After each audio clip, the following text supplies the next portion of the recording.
For all the non-believers, non-believers, non-believers, non-believers, non-believers, non-believers, non-believers, non-believers. What's up, y'all? This is Jay Varsity, and welcome to episode 29 of NBA Talk Playoff Edition. And yes, I am late because the playoffs have already started. We already got through all the game ones. I didn't do a prediction video and all that. I've been busy. I'm trying to be a little more consistent with these videos, or podcast if you like to call it that. But anyway, let's start with the very first game to start the playoffs, which was the Nets and the Sixers. I didn't expect what I saw when I watched this game.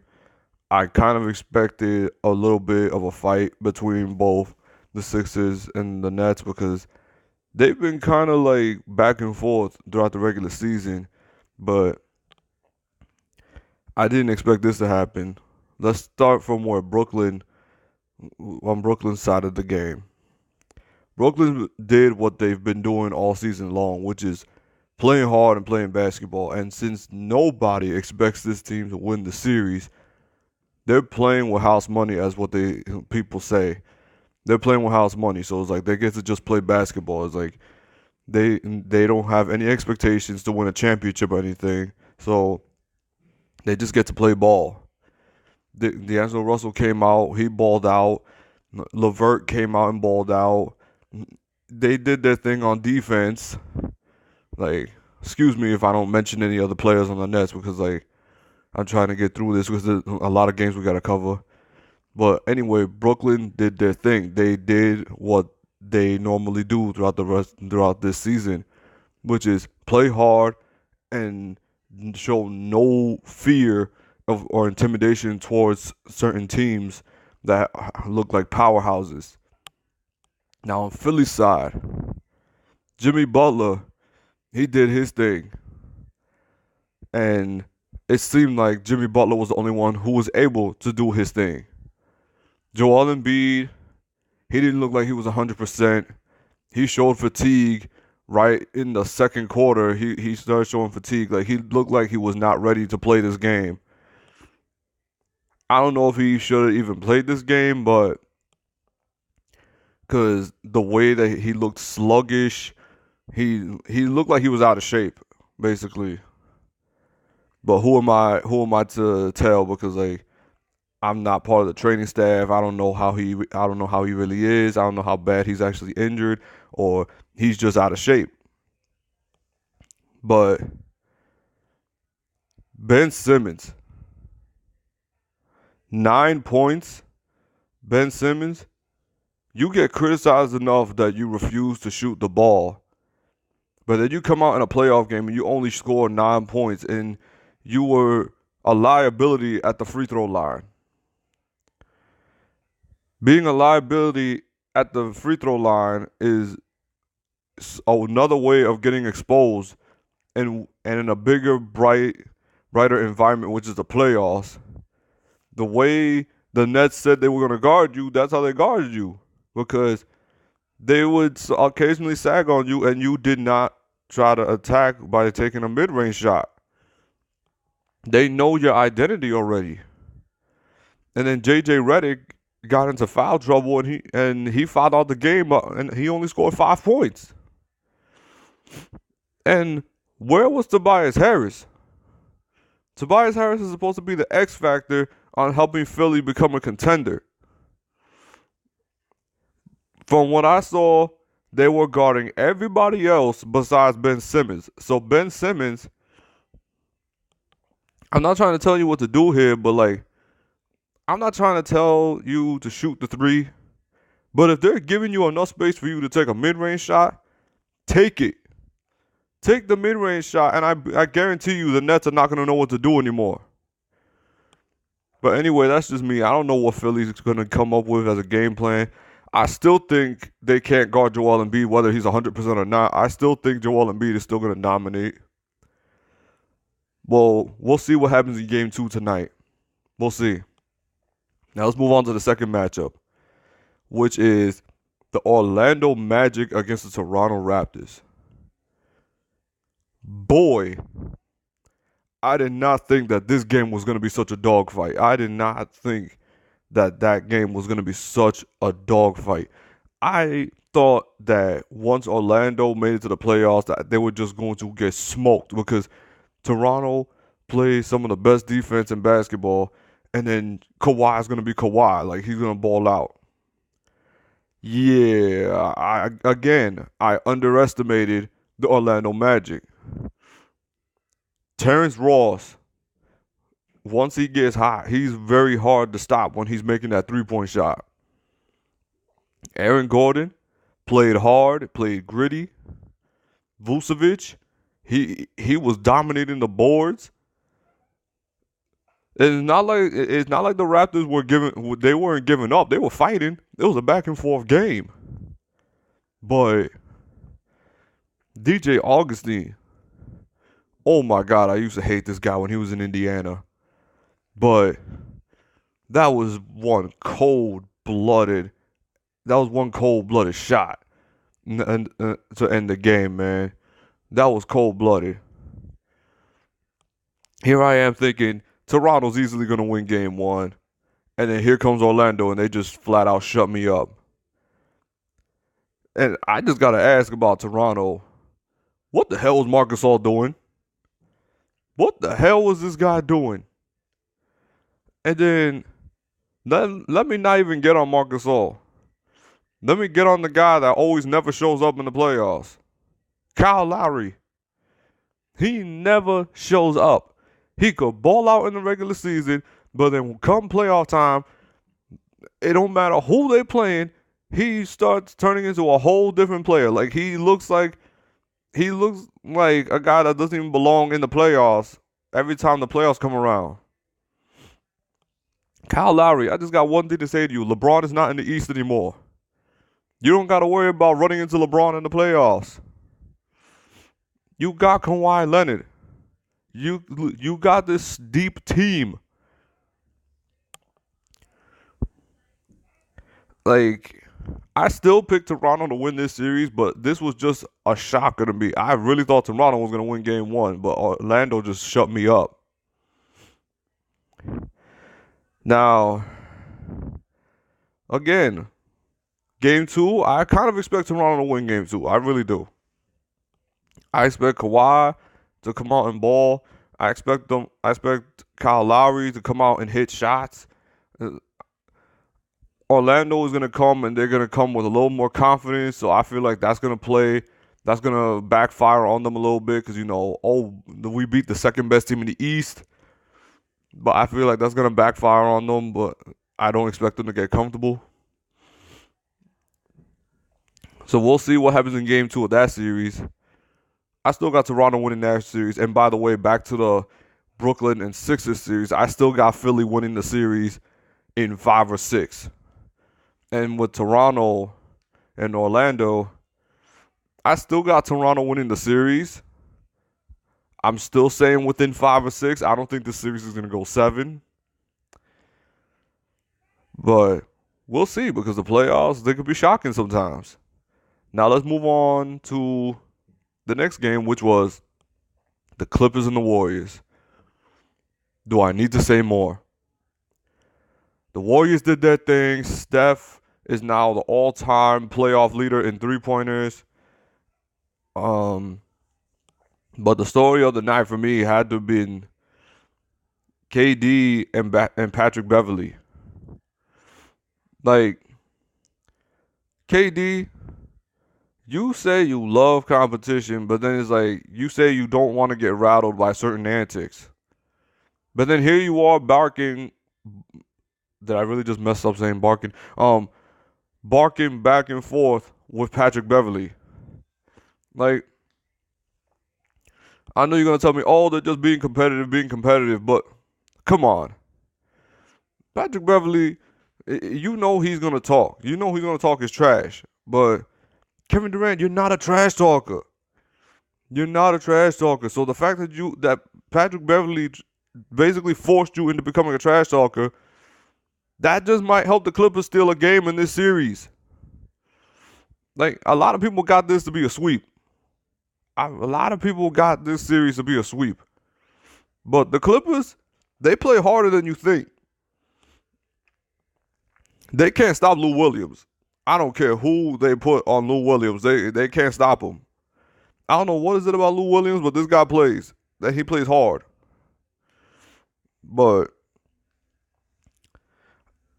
Patrick Beverley, the fact that he got into Kevin Durant's head is beyond me. It's beyond me. And then, come on, that ejection was so bogus. That Patrick Beverley should have never been ejected. That should have been all KD. I don't care how much you say I'm gonna be biased towards KD. I think KD should have been the only one that got ejected. There was no need for none of that.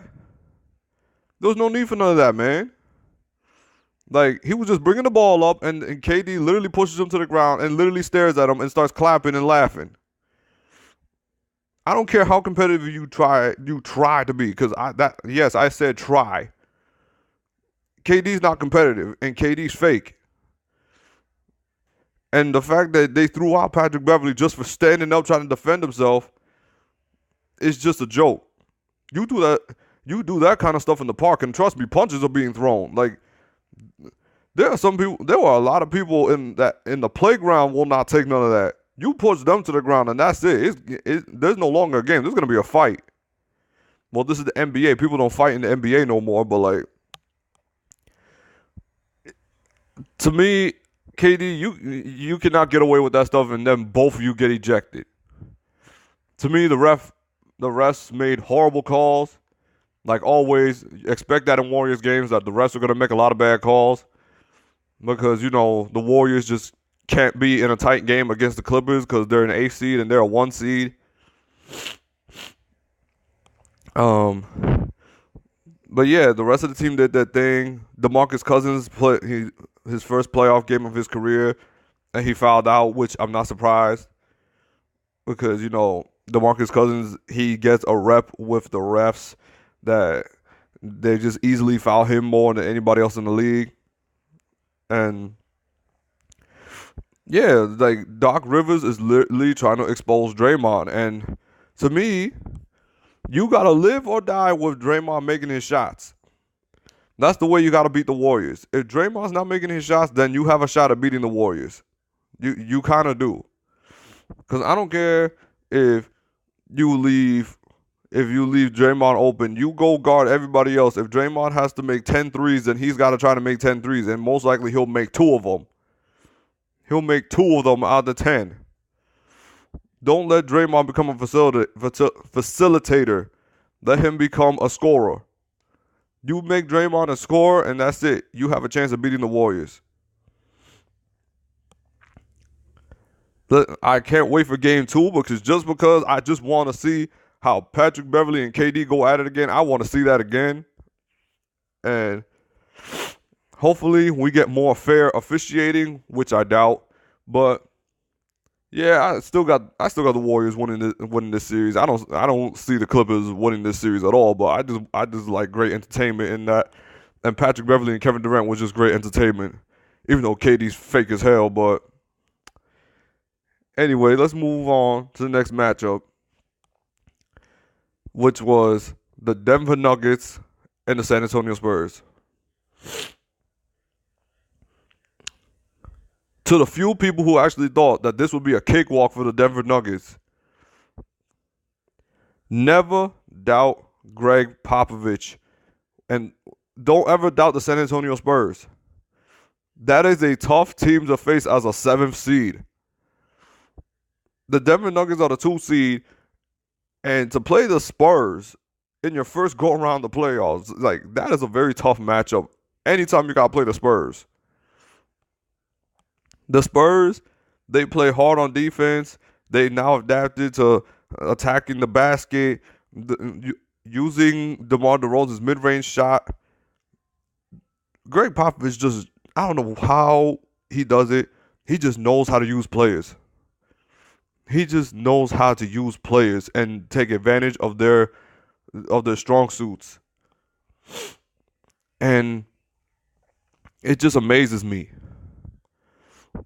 He knew that the Nuggets were just going to chuck up a crap load of threes, which is almost the way that Houston plays. But the ball goes to and through Jokic.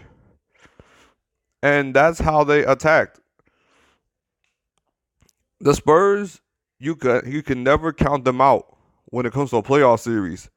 And that's why I didn't find it shocking that the Spurs won game 1. I really didn't. I never count out the Spurs. And from Denver's side, this is where experience is going to kick in. This is where experience kicks in. Paul Millsap needs to sit down with that team and literally tell them, this is what the playoffs is like. The game slows down.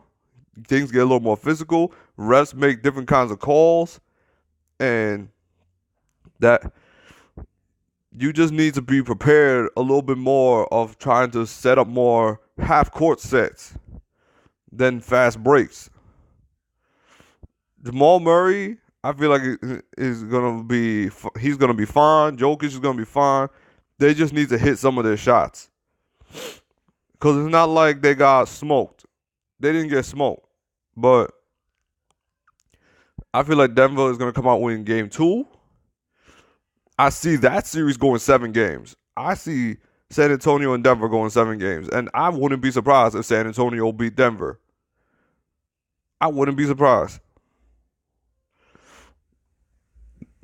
Now, on to the following matchup. And to me, one of the most boring games that I saw, which was the Boston Celtics and the Indiana Pacers. How many turnovers did Indiana make Boston commit? I think Boston had 17 turnovers. The fact that Indiana gave you such a dogfight is unbelievable. I didn't know whether I was gonna see the Boston Celtics team that everybody said that they were gonna be, or we're gonna see the dysfunctional team that we've been seeing all season long. And what I saw was a team that did not know its defensive identity. And then the second half, we just saw them do what they usually do, and which is come back in the second half. Sorry for that. I'm not feeling so well. Kyrie Irving. Yeah, he showed from time to time that he could be a good on-ball defender, but he does not do that consistently.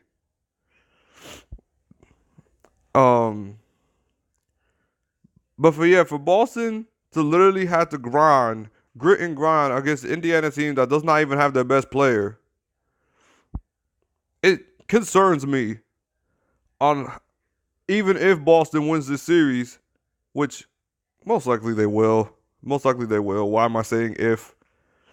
Boston's most likely going to win this series in 6, because I still think Indiana might steal a game at home. They might still win a game or 2. But it concerns me with Boston how if you just barely beat Indiana by 10 points in game 1, how does that tell you about how you're going to play in the rest of the playoffs? Which leads me... Hold on. Did they play after the Boston Celtics in Indiana? No. After they played, oh yeah, this was a good one. The Thunder and the Portland Trail Blazers. I know I went in on Damian Lillard last year when they got swept by the Pelicans, but I think I knew this game was over after he made his first shot, which was a deep three-pointer, which I said, nope, this game's a wrap. I just knew Portland was going to win right after that first shot. Because Damian Lillard, when he's making those deep shots and he makes them with confidence, it's a wrap. Paul George is clearly not 100%. Clearly. And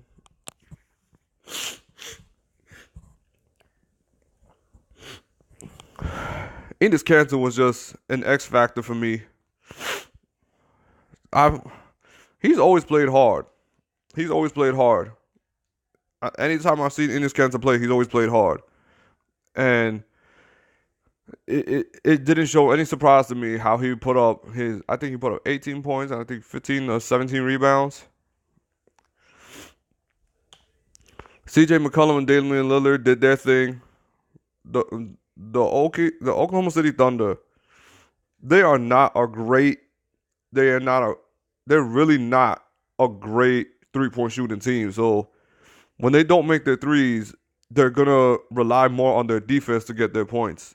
And even with how bad they shot the 3-pointer, it was still a pretty close game in towards the fourth quarter until Damian Lillard hit another deep bomb out of nowhere, which I said, if he's making those with confidence, it's a wrap.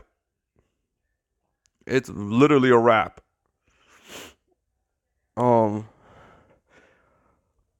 Aminu, he took advantage of Paul George not being 100%, and I kind of agree with one of the commentators when he says Aminu is their best defender. He usually takes on the best player, and yeah, the Thunder really need to come out and take smarter shots. Hopefully, Paul George is feeling a little better, and he's got a little more. He's got a little more in his shooting stroke because I saw he was a little off throughout the whole game, so I didn't quite expect for him to put up what he put up. But it was a dogfight still. This is gonna be a dogfight. I still got OKC in 6, but Denver came out. No, not Denver. Why am I saying Denver? Portland came out and just straight showed me that they're not gonna go down without a fight. And Damian Lillard looks like he's about to shut me up because he could have scored 20 points in the last year. He could have scored last year against Jrue Holiday, but he looked like he gonna ball the hell out against Russell Westbrook. Now the next matchup.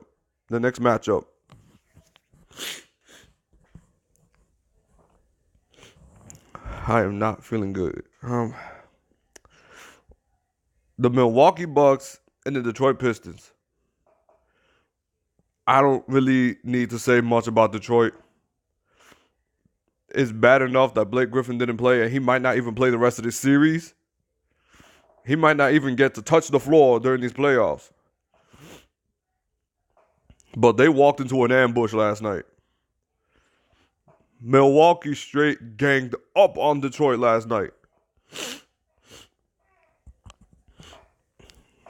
They knew they were gonna come in for a fight, but man, they straight got jumped. Milwaukee was scoring without even trying. Giannis looked unstoppable, and it was a wrap after the first quarter. All I did was turn around for 2 minutes. I turned around for 2 minutes to get a glass of water, and I just looked at the score and I said, "This game's over. It's over." Like, how do you let Milwaukee score 70 points in the first half, and then they already have almost 100 points in the third quarter? To me, Detroit has no chance. They have no chance of winning this series. They really don't. Giannis is going to take advantage of that entire team. Like, there is nobody on that team that can stop Giannis. Chris Middleton was just on fire last night. That whole team was just clicking. That's what happens when the Bucks are clicking. They are very, very hard to stop, and they play hard. That's what's scary about the Bucks. They're top 5 in offense and top 5 in defense. And when they are clicking, they're making their shots, and they get stops. They are very, very hard to beat. Giannis is my pick to win MVP because he works hard on both the offense and the defense. Yeah, Brook Lopez, he was just splashing. Brook Lopez has been splashing like he's the big man, the Steph Curry of all big men. Now on to the last matchup of the game ones. which is the Houston Rockets and the Utah Jazz.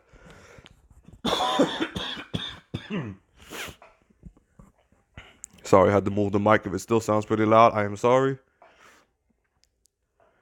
The Utah Jazz tried to use Milwaukee's strategy in trying to force James Harden to go right.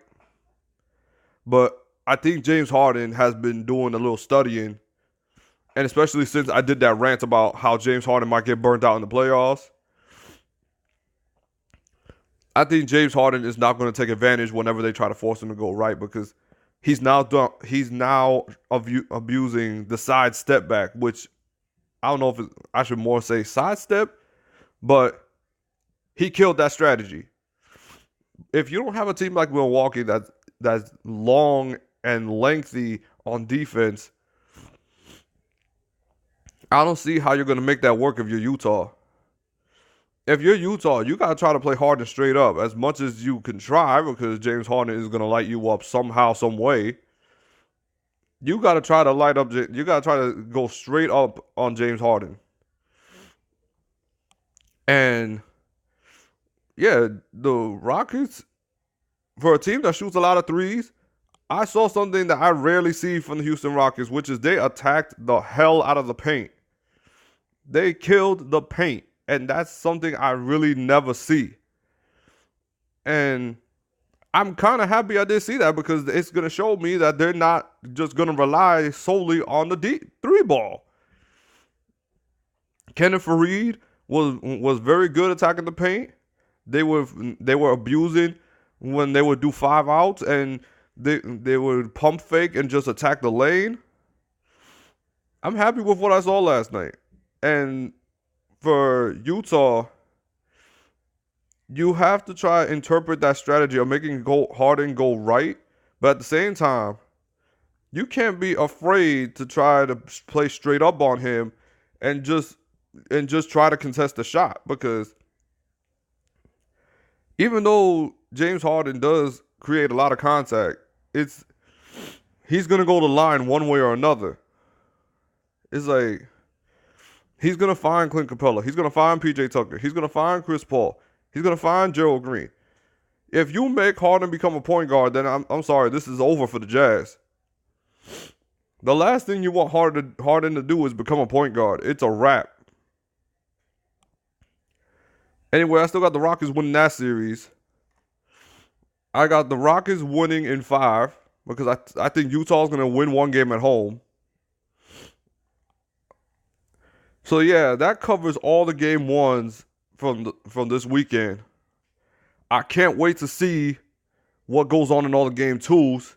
I'm gonna try to see if I could do Monday, Wednesdays, and Fridays. And if I end up just doing Mondays, then that's the best I can do, because I've been a little busy lately, and I might not be able to post videos that often. But this was your boy Jay Varsity. That was my personal opinion on all the game 1s of the NBA playoffs. I'll try to stay a little more consistent, and I'm sorry for the inconvenience. But this was your boy Jay Varsity, and I am out. Peace. Believers out to oversee us. Make them bow down when they need us. We got some non-believers out there. Make believers out of